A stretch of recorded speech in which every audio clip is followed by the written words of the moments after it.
그러면서 야 목사가 되면 술이 맞겠다.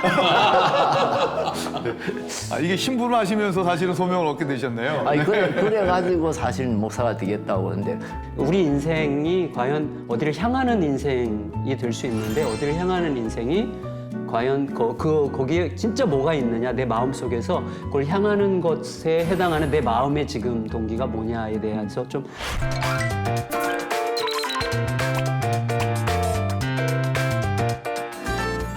목사님, 저희가 지난 시간에는 소명에 대해서 아주 귀한 목사님들의 그 경험도 듣게 되었고 또 저희가 어떤 소명을 품고 살아가야 할런지에 대해서 귀한 말씀해 주셨습니다. 근데 소명하고 항상 이렇게 같이 우리가 생각하게 되는 것이 사명이지 않습니까?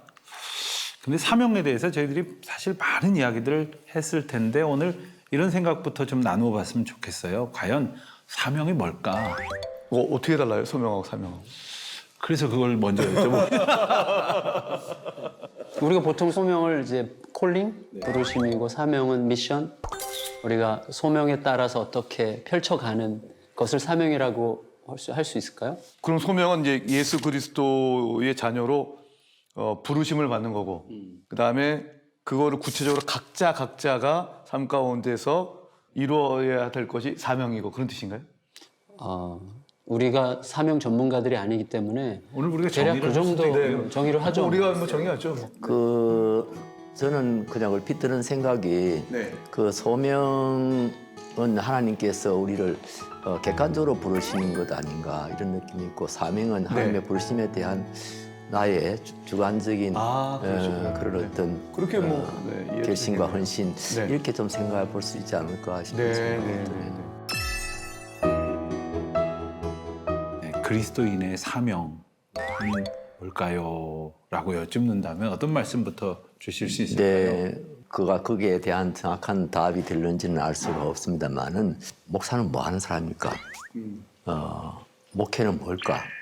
그게 제가 이제 목회를 시작하면서 가졌던 강한 의문이었는데요. 제가 그래서 목회에 관한 책을 나름대로 열심히 읽고 또 많이 생각도 하고 그래서 좀 이렇게 좀 지식적으로 좀 두루 갖춰졌다 할까 뭐 할 수 있었는데 뭔가 딱 잡히는 게 없었어요. 그러니까 목회는 이런 것이다. 목회의 타겟은 이거다. 목회자의 사명은 이거다. 하는 것을 그냥 한마디로 딱 표현할 수 있는 이제 그런 게 저한테 잡히질 않았어요. 왜 그런 생각을 하게 됐냐면 우리 신학교 다닐 때 설교학 가르치던 교수님이 설교 준비 다 해놓고 그다음에 그 한 문장으로 요약해봐라. 그 요약이 안 되면은 설교 준비가 제대로 안 된 거다. 너무 산만해질 수 있다. 네. 포인트가 없어지기 때문에 그렇다. 네. 뭐 이런 말씀을 하신 게 기억나가지고 저도 목회의 타겟은 이것이다 하고 내 자신이 확신할 뿐 아니라 다른 사람에게도 분명하게 말할 수 있는 게 없을까. 이제 그런 게 늘 관심사였는데요. 근데 어느 아침에 제가 요한복음 10장의 말씀을 묵상하게 된 겁니다. 저 큐티를 하면서. 거기 보면은 도적이 오는 것은 도둑질하고 죽이고 멸망시키는 것뿐이요. 내가 온 것은 양으로 생명을 얻게 하고 더 풍성히 얻게 하려 함이라. 제가 그날 아침에 그 말씀을 읽으면서 그냥 저도 모르게 세상을 탁 쳤습니다. 그렇다 하고 탁 꽂히는 겁니다, 제가. 목회자의 사명은 바로 이거다. 좀 붕붕하긴 하지만 어쨌든 생명을 얻게 하고 풍성히 얻게 하는 것이다. 생명을 얻게 하고 풍성히 얻게 하는 것, 이것이 바로 목회자의 사명이다. 이것이 또 목회의 타겟이다. 제가 이제 그것을 이제 확실하게 딱 붙잡을 수 있었어요. 그러나 이게 과연 목회자들만의 사명인가? 생각하니까 그렇지 않아요. 우리 모든 그리스도인들, 주님의 부르심을 받은 모든 제자들은 우리의 사역의 궁극적인 목표는 생명을 얻게 하고 더 풍성히 얻게 하는 것이다. 만일 이 목표를 잃어버리면 우리가 도둑이 된다는 거죠. 그래서 정말 다른 사람들의 생명에 유익함을 가져다 줄 수 있도록 다른 사람이 더 행복할 수 있도록 내가 기여하는 것이 어떤 잡이든지 모든 것이 우리 활동의 목표가 그것 아닌가. 저는 그날 아침에 이제 그렇게 좀 저 나름대로 정리를 해본 일이 있습니다. 저 같은 경우는 사명에 대해서 만일에 정리가 됐다면 언제 시작됐다고 생각하냐면 대학 때 존 스토트 책을 읽으면서 굉장히 박힌 문구가 있었어요. 그러니까 그리스도인의 존재 방식이 이중적 귀 기울임이라고 이야기했거든요. 그러니까 현실의 결핍을 가지고 하나님께로 가고 하나님의 말씀을 가지고 현실로 가서 이 이중적인 귀 기울임과 이 진자운동, 계속 세상과 하나님 사이를 오고 가는 이 삶, 이거를 이제 사명으로 정의했던 기억이 나는데 그게 굉장히 강하게 왔어요. 근데 그 이후에 제가 모순에 빠진 게 뭐냐면 그러면 하나님 제 인생을 어떻게 살아야 될까요?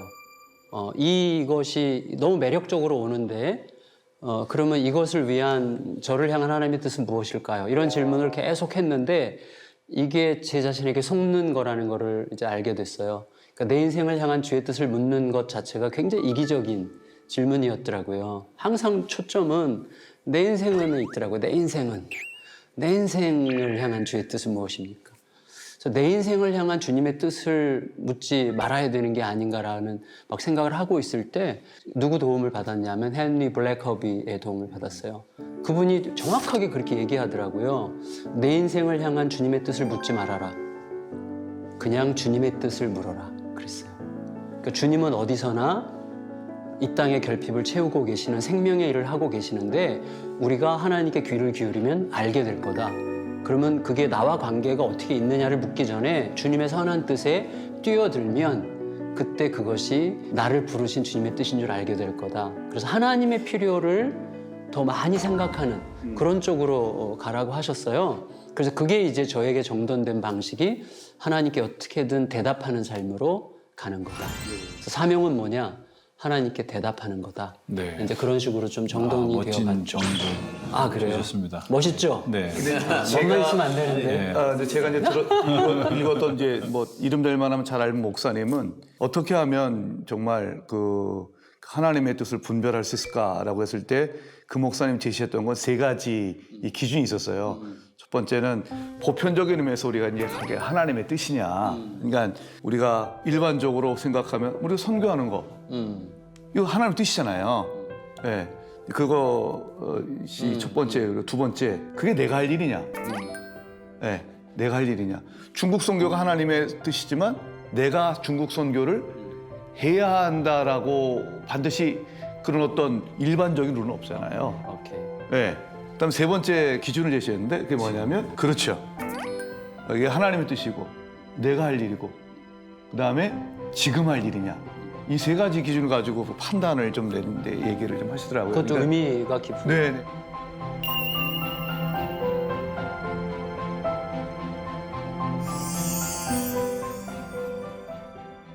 목사님 이제 성경에 보면 사도행전에 바울이 예루살렘 올라갈 때 그 뭐 저기 그 좀 빌립이라고 하는 집사님 갔는데 뭐 아가보는 선자 와가지고 바울 허리띠를 닦더니 뭐 수저를 묶더니 하나님이 나에게 말씀하셨는데 이 허리띠의 주인공이 가서 이렇게 될 거다. 그러니까 주변 사람들이 가지 마시라고. 이건 하나님의 뜻이다. 그러면서 이제 바울이 눈물을 흘리면서 왜 나를 힘들게 하냐 라고 얘기를 했잖아요. 바울은 에베소 교인들하고 이제 밀레도에서 그 작별할 때도 성령의 각성에서 증거하는데 결박이 기다린다. 네. 그럼 우리는 생각하기에 이 결박이 기다린다고 하니까 하나님이 피하라고 말씀하시는구나 라고 해서 피할 텐데 근데 오히려 가단 말이에요. 왜 그러면서 하랬던 말이 저 유명한 나의 달려갈 길과 주 예수께 받은 사명. 그러면서 하나님의 은혜의 복음을 증거하는 일에는 내 생명을 조금 더 그 아깝지 않게 생각하겠다라고 말씀했잖아요. 그러니까 주변에 사실은 반대가 있었거든요. 선지자라는 사람이 왔었거든요. 그렇죠. 그러니까 이런 거를 근데 반대가 사실은 그 아가보 반대뿐만 아니라 네. 그 전에 두로에서도 또 그렇죠. 똑같이 있었었죠. 반대했었어요. 똑같이 있었었죠. 근데 반대한 분들이 네네. 네. 성령의 감동을 받아 반대했어요. 네.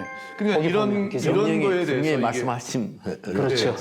그러니까 이게 그럼 뭐가 맞는 거야? 그러니까 뭐 이런 생각을 하는 저는 거죠. 그 본문 가지고 설교한 적이 있는데 네. 성령의 감동은 같은 내용이죠. 바울이 결박과 환난을 당할 거다. 네. 그러니까 성령의 감동을 받았다는 것보다도 성령의 감동을 해석하는 입장이 굉장히 중요하다고 생각을 해요. 그러니까 바울은 확정된 마음을 가지고 갔죠.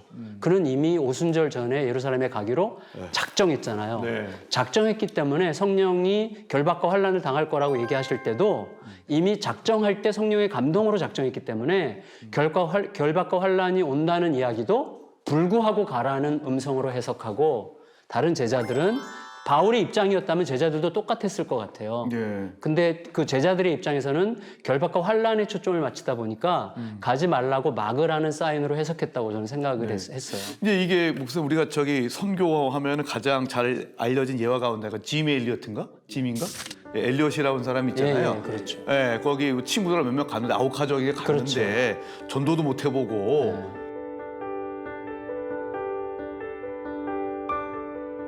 그러니까 이 얘기를 들으니까 야 이게 뭐 이런 낭비가 어딨냐. 그랬더니 그 부인이 말 조심해라. 그게 낭비 그렇죠. 아니다. 네, 그러면서 시간이 지난 다음에 부인들이 가서 이렇게 얘기했단 말이에요. 예, 자 예. 입장 바꿔가지고 우리 교회 청년들이 가가지고 가겠다 그러면 어떻게 하면 나는 그러면은 가라. 예. 믿음으로 가라라고 말할 거냐. 예. 이거 왜 거기 같이 말라고 얘기하지 않겠습니까? 네네. 그러니까 이게 이런 것들이 우리가 나중에 지나고 나고 보니까는 그거를 전지적 시점에서 이제 얘기하니까 이거 하나의 팀이라 얘기했지. 막상 내가 그 당시에 그렇게 얘기하면 하지 말라 그러죠.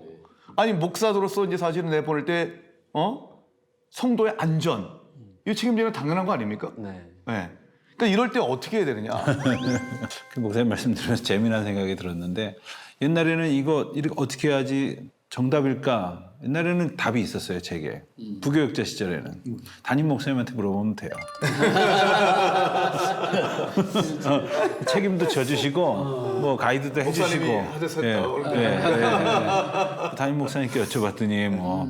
그 결정하기 참 힘든 문제인데요. 네. 저는 희생이라고 하는 것, 이제 그런 점에서 보면 조금 분별할 수 있지 않을까. 네. 바울 사도가 지금 예루살렘 올라가서 뭐 명예를 얻으려고 하는 것도 아니고, 거기 가서 뭐 자기가 뭐 특별한 어떤 뭐 자기에게 유익한 뭐 네. 그런 거하고는 아무 상관이 없잖아요. 네. 오직 복음. 그 당시에 제일 이제 교회가 무슨 일이냐면 그 이제 율법주의자들하고 네. 이 복음주의자들하고 부딪힘 아닙니까? 그래서 저 생각은 그래요. 바울 사도가 그 죽음을 통해서 순교를 통해서 정말 이 복음을 하나님의 은혜의 복음을 확정시키려고 하는 나 하나 제물이 되더라도 이 은혜의 복음에 대한 하나님의 참 축복을 도장을 찍고 싶은 그런 마음으로 저는 올라간다고 생각을 해요. 네. 그렇기 때문에 다른 사람들이 이렇게 가면 잡힙니다. 자면 뭐 죽을지도 모릅니다. 뭐 이 사는 것들을 극복할 수 있지 않았나. 또 그런 점에서 좀 우리가 객관성을 둘 수 있지도 않느냐. 다 하나님이 말씀하신 거라도 하나님 앞에서 바울은 내가 제물로 드리겠습니다. 내가 복음을 위해서 희생하겠습니다. 사명은 결과주의적인 이야기면 큰일 날 이야기 같아요. 사명과 결과는 관계가 없어요. 결과가 아주 나쁘게 나왔어도 사명이 시행됐으면 그걸로 목적은 성취된 거죠. 그러니까 우리는 사명이 수행이 잘 됐느냐 여부를 우리도 모르게 자꾸 결과적으로 보려고 하거든요. 네. 그러니까 그런 의미에서 성도들에게 사명과 사명에 따르는 해석의 눈을 계속 가르치는 게 되게 중요한 것 같아요. 이번에 제가 안식 기간에 미국에 있는 동안에 저희 딸이 다니는 교회에 교통사고가 났어요. 네. 이 20살짜리 4명 형제가 청년들 집회 모임 끝나고 저녁 늦게 교회 쪽으로 돌아오다가 속도가 어떻게 잘못됐는지 나무를 받았어요. 그리고 맨 앞자리에 앉은 아이는, 조수석에 앉은 아이는 누가 급하게 꺼내줬는데 꺼내자마자 차가 폭발해가지고 이 아이 3명은 그냥 시신도 못 찾았어요. 이빨만 찾았어요. 그러니까 엄청난 사건이잖아요. 네, 그렇죠. 네. 이거 감당할 수 없는 사건이에요, 교회에서. 네. 근데 이게 축제로 끝났어요. 그 죽은 아이의 엄마, 아빠가 3, 4일 어간밖에 안 되잖아요. 어마어마하게 고통을 느꼈지만 3, 4일 동안 하나님과 대화 속에서 이긴 거예요. 그래서 교회에게 요청을 했어요. 슬픔의 장례식이 아니라 이 아이가 하나님 앞에서 감사로 기억될 수 있도록 축제로 해달라고. 그래서 성도들이 막 그 1000여 명이 모여가지고 엄청나게 영광스러운 장례식을 한 거예요, 교회에. 그래서 이 교회가 완전히 힘들어질 수 있는 이 문제가 온 교회가 엄청나게 격려받고 새 힘을 얻는 굉장히 중요한 사건이 됐거든요. 그러니까 성도들에게 사명이라고 하는 것을 가르칠 때 어떤 결과가 사명의 진정성 여부를 의심하게 하는 방식이 아니라 사명이 그 자체로 결과와 관계없이 이미 목적이 성취됐음을 알 수 있는 방식의 해석 방식을 계속 가르치는 게 너무 중요한 것 같아요.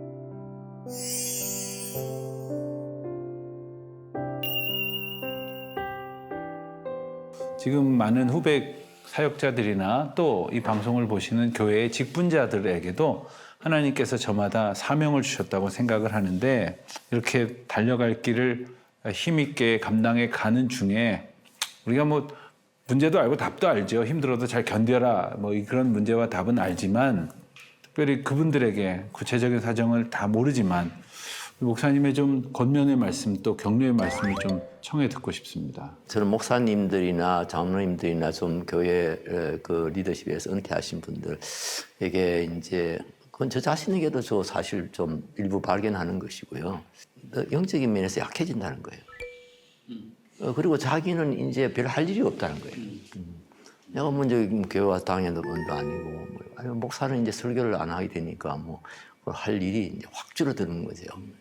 그렇게 되니까 이렇게 깔아앉는다 할까요? 영적으로. 그게 제일 큰 문제라고 제가 생각을 하고요. 제가 사실 심호할 때는 그거 좀 이해가 안 됐어요. 해서 막 제가 좀 비판도 하고 그랬어요. 은퇴 목사님들 보니까, 은퇴하고 나니까 뭐, 그냥 팽이도 수준도 안 된다, 막 이런 그런 이제 느낌도 받기도 하고 이런 것에 사실 불만이 있었는데 제가 은퇴하고 나니까 그게 좀 이해가 되는 거예요. 이거 정신 차리지 않으면은 그렇게 될 수 있는 것이구나. 우선 다급하게 저를 밀고 땡기고 하는 게 없으니까 이제는 제가 결정하고 제가 이제 하나님과의 관계 속에서만 이제 이루어지는데 전에는 하나님 관계 속에서 물론 하지만은 그러나 뒤에서 밀고 앞에 땡기고 막 이런 게 있잖아요. 그래서 정말 순수하게 헌신하고 봉사할 수 있는 게 은퇴 후구나. 제가 이런 생각을 했어요. 그래서 끝까지 충성하라고 하는 말씀. 그런 말씀, 뻔한 말씀이지만, 그래도 우리가 참 그런 말씀 붙들고 우리의 은퇴 후에 삶을 살아야 되지 않을까. 목사님은 은퇴가 아직 멀으셨지만 그래도 목사님께 곧 할 것 같은 느낌. 그러니까 생각해 보니까 이제 목사님 한 10여 년 정도 남았는데. 네네네. 근데 저는 지금 제일 이렇게 행복해한 시간, 되게 행복한 시간은 책 읽고 그걸 좀 정리하고 그걸 좀 글로 옮겨보고 그리고 주제를 정해서 그 주제에 맞는 책들을 막 읽고 그렇게 좀 요약해서 나중에 좀 더 묵상해서 그걸 책으로 남기는 일에 조금씩 시간 쓰는 그 시간이 제일 행복해요. 지금은. 근데 지금은 이런 거 있잖아요. 주머니에 돈이 있는 채 굶는 거랑 없어서 굶는 거랑 완전히 다르듯이 은퇴하고 나서도 그 기쁨이 유지될지는 지금 약간 두려워요. 근데 지금으로서는 이제 기대감이 더 큰 거죠. 은퇴하면 훨씬 더 여유 있게 그런 걸 좀 집중하고 특히 제가 산티아고를 걸으면서 은퇴자들이 어마어마하게 걷더라고요. 그래서 어떤 분은 뭐 27번째 걸으시더라고요, 거기를. 그 850km, 860km를 27번째 걷는 분들이 계신데 근데 걷는 게 시간을 낭비하는 게 아니라 굉장한 풍성함을 줘요. 많은 사귐을 주고 대화를 주고 묵상을 주고 하는 게 있더라고요. 그래서 저는 걷는 거, 책 읽는 거, 뭐 이런 거 생각하면서 그거가 굉장히 중요한 사명이 될 수 있겠다. 이런 생각을 막연하게 하면서 기대감 속에 그날을 손꼽아 기다리고 있지만 그렇지만 지금 제가 제일 설레는 지금 약간 성도들을 의식해서 말하는 면이 있을 수도 있지만 그거보다 더 행복한 시간은 월요일 날 주일 설교를 생각하면서 성경책을 딱 펼칠 때 그 떨림 그 시간이 제일 행복해요. 월요일 날. 네. 그래요. 네, 월요일에 주일 설교를 생각하면서 말씀을 펼칠 때 약간 떨리면서 가슴이 설레어요. 그러니까 그게 저는 참 걱정이 앞서는데. 죄송해요. 제가 좀 약간 너무 교만한 것 같아요. 아니야. 주일날 이제 설교 딱 끝나고 나면은 이제 그날 저녁에는 편해요. 아이고 예. 그냥 그러는데 월요일 아침에 이제 큐티를 시작하면 아이고 이번 주간에 또 설교. 그러고 보니까요, 목사님. 저희는 이렇게 세 사람이 고등학교 졸업하고 우선 신학교를 갔어요. 뭐 중간에 좀 잠깐 이렇게 뭐 이렇게 구경도 다녀오시고 하셨지만 어쨌든 그랬단 말이에요. 그런데 목사님은 대학을 일반대로 정외과를 가셨지 않습니까? 예, 정치인을 꿈꾸셨는지. 정형외과가 아니라 정치외과. 정형외과 성형 때문에. 네네네. 어쨌든 정외과, 정치외교과를 이제 졸업하셨거든요. 그리고 이제 신대원을 오셨는데 저는 목사님 소명도 참 궁금한 스토리가 있을 것 같아요. 네, 뭐 저는 외교관이 되고 싶었죠. 네, 그 외교관이 되고 싶어서 이제 그 정외과를 갔었고 대한민국의 대사가 되려고 이제 하는 꿈을 갖고 있었었는데 이제 대학교 들어가자마자 1학년 때 좀 아팠어요. 목사님 아까 결핵 얘기하셨죠? 그래서 저는 이제 결핵성 눈망염 알았어요. 나하고 또 공통점이 있어. 젊었을 때 결핵과 관련된 거. 오케이. 네. 유명한 목사님 치고 계획과 관련 없는 사람입니다. 그래가지고 이제 제가 1년 휴학을 하면서 이제 그때 좀 아픈 가운데 깊이 좀 하나님을 좀 만났고요. 중학교 2학년 때부터 교회를 다녔지만 그 1년 동안에 이제 하나님을 좀 깊이 만난 것 같아요. 그래서 이제 제가 다녔던 학교가 이제 신과대학이 있어서 복학한 이후에 하나님 말씀에 대한 공부하고 싶은 열망이 생긴 거죠. 그래가지고 한쪽은 고시 공부하고 한쪽은 신과대학 가서 공부하면서 양다리 걸치게 하다가 결국은 신학이 너무 재밌었어요, 저는. 그래서 저는 이제 목사보다도 사실 신학교 교수를 먼저 꿈꾸면서 대한민국의 대사가 되는 걸 포기하고 내가 하나님 나라의 대사가 되는 게 하나님의 뜻인가 보다라는 생각을 갖고 이제 대학 졸업하고 이제 가게 됐죠. 그러니까 사람이 부름을 받는 계기가 몇 가지가 있는데 그 가운데 하나가 그 아픔인 것 같아요. 그 아픔이 저에게 이제 질병으로 찾아왔고 질병 속에서 이제 하나님을 이제 만나게 좀 더 알고 싶은 마음으로 다가가게 됐었던 어쨌든 거죠. 대관절 사람이 저 같은 저를 두고 하는 이야기입니다만은 네. 사람이 이 고통이 없으면은 생각이 깊어지질 않아요. 이 비상적으로 흘러요 항상. 근데 진짜 고통을 당해야 그때서 진짜 진지해지고 막 기도도 막 잘 되고 막 그래서 이 참 우리가 해답이 없는 게 고통이잖아요. 네. 이 고통 문제에 대한 이 정말 해답을 사실 찾지 못해요. 왜 이렇게 아무 일도 없는 사람이 이런 고통을 당해야 되는지, 왜 어린 아이가 죽어야 되는지, 뭐 우리가 참 이런 문제 생각하면은 이렇게 해답이 없는데, 그러나 그냥 저 개인적으로 얻은 해답은 고통 속에서 우리 하나님을 만나게 되고, 네, 고통 맞습니다. 속에서 정말 사람이 좀 사람답게 네. 진지해지고 예. 그렇지 않나 하는, 그건 저는 개인적인 대답은 그렇게 갖고 있어요. 네. 근데 목사님은 네. 그 솔직하게 얘기해봐요. 그러니까 아버님이 목사님이시거든요.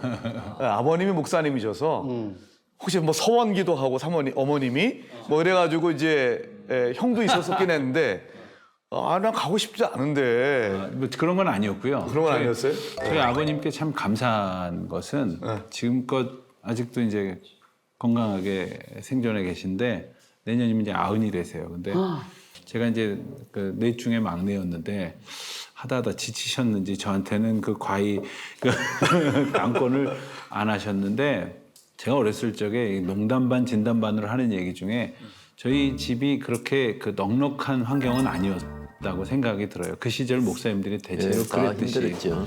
근데 저희 아버님이랑 어머님이 가끔 목소리가 커지시는 일이 가끔 있었는데, 그게 뭐냐면 아버님이 어머님 모르게 월부로 책을 이제 그 주문하시고 그러면 이제 주석책이 보통 주석책이 이게 한 질씩 나오는 게 아니라 출판사에서 한 권씩 이렇게 출판을 시키더라고요.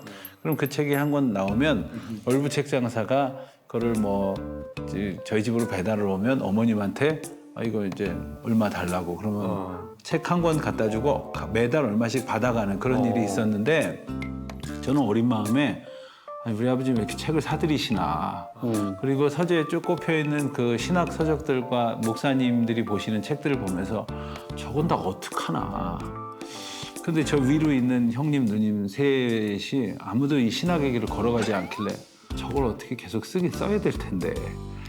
나래도 쓸까? 아버님 사책을 그거를 하기 위해서 나래도 쓸까? 이런 생각이 사실 어린 시절에 그 뭐 좀 우스운 얘기지만 누구라도 이어가야 되는 거 아닌가. 뭐 다른 생각이라기보다는 그래도 아버님이 기도하시면서 저 책을 보시고 손때 묻은 저 책들을 누군가가 이렇게 계속 보아가면 참 좋겠다. 막내가 또? 이런 생각을 한 적이 있었어요. 꽤 많이. 아버님이 목회하시는 장면들을 늘 생각하면서 우리 아버지가 제일 행복해 보인다. 이런 생각을 하고 목사가 됐는데 막상 최근에 가끔 이제 목회하다가 힘든 이야기를 아내와 이렇게 이야기를 나누다 보면 아내가 저한테 물어요. 당신은 아버님이 목사님이셨으면서 이렇게 힘든 일인 줄 몰랐어? 그럼 제가 몰랐어.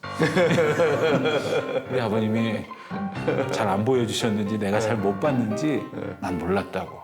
제 눈에는 참 잘 못 봤겠죠. 그런데 지금도 제가 그 조금 답답하고 답이 없고 이럴 때 어떻게 하면 좋을까 할 때면 제가 종종 가서 뵙고 그냥 긴 말씀 드리지 않아도 또 긴 말씀 안 해주셔도 기도해 주시고 돌아오고 할 때마다 저는 참 그 누구도 갖지 않은 큰 든든한 지원군을 가졌다 이렇게 생각이 듭니다.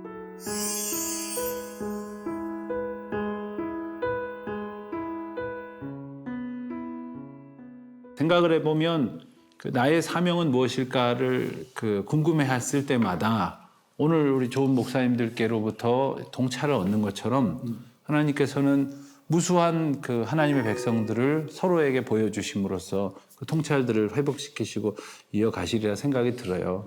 근데 저희 방송에서요, 목사님, 그 마지막 부분마다 그 코너가 하나 있는데 그 저희가 이제 시청자들께 권면의 말씀 한마디를 좀 기억하시기 좋게 이렇게 스케치북에다가 하나씩 이렇게 좀 펼쳐 보여드릴 때가 있습니다. 그래서 오늘 말씀은 뭐냐면 사명을 생각하며 소명자로 살아가실 우리 모든 성도님들께 권면 한마디. 오늘 목사님 미리 예습 배우신 것 같습니다. 바로 써내려 가시는 거 보니까. 생각이 나가지고.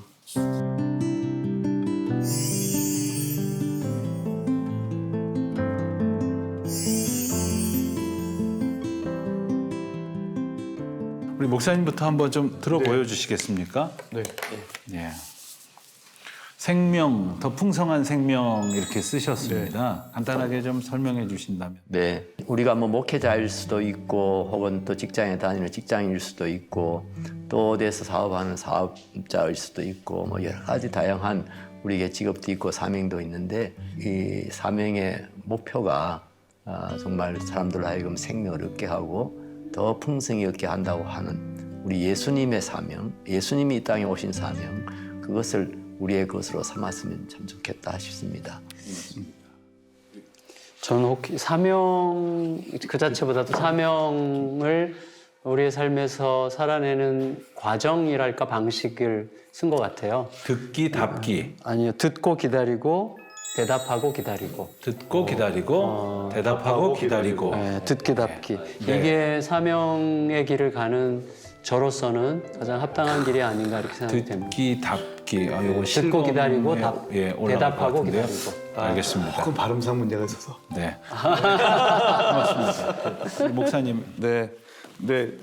저는 받은 사명, 사도행전 20장 24절에 있는데 만든 소명이 아니라 그러니까 우리 주님한테 받은 소명 이었으면 좋겠다. 그래서 이 얘기는 지가 만들어내놓고 받았다고 사기치지 않았으면 좋겠다 라고는 하는 것하고요.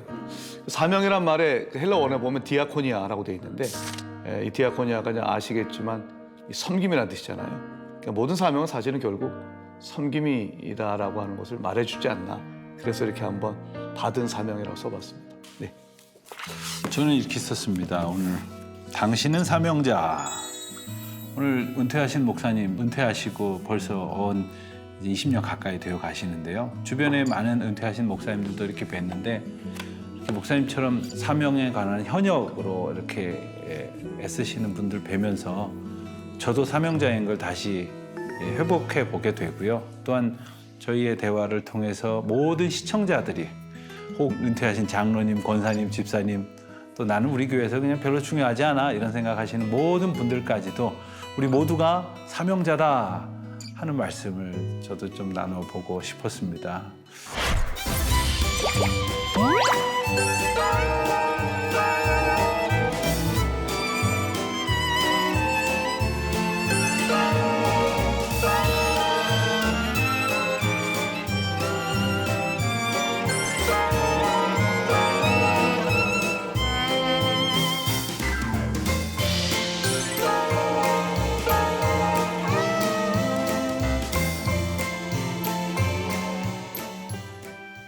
그 팀 켈러가 센터 철치인가 그 책에서 얘기했잖아요. 충성과 결과. 네. 충성이냐 부흥이냐. 부흥은 결과잖아요. 네. 충성도 아니고 부흥도 아니고 열매다. 네. 이런 열매라는 것은 훨씬 더 총체적이죠. 네. 그러니까 아까 말씀하니까 나 혼자 만족도 아니고 공동체가 함께 기뻐할 수 있는 네. 인격적 변화, 그리고 공동체가 그리스도를 더 바라보게 되는 변화, 이런 것들이 열매라고 할 수 있겠죠. 교회와 연관되어 있을 때는 제일 그래도 좋은 방법이 민주주의라고 생각해요. 민주적 방법으로 하는 게 제일 안전하다고 생각해요. 네. 다 함께 동참함으로써 이제 그 당신의 일이 잘 진행이 되도록 그게 가장 일반적인 하나님의 방법 아니신가. 그리고 아까 말씀한 대로 얼마든지 위험은 있어요. 네. 다수결이라는 게 엄청 위험이 있는 거지만은.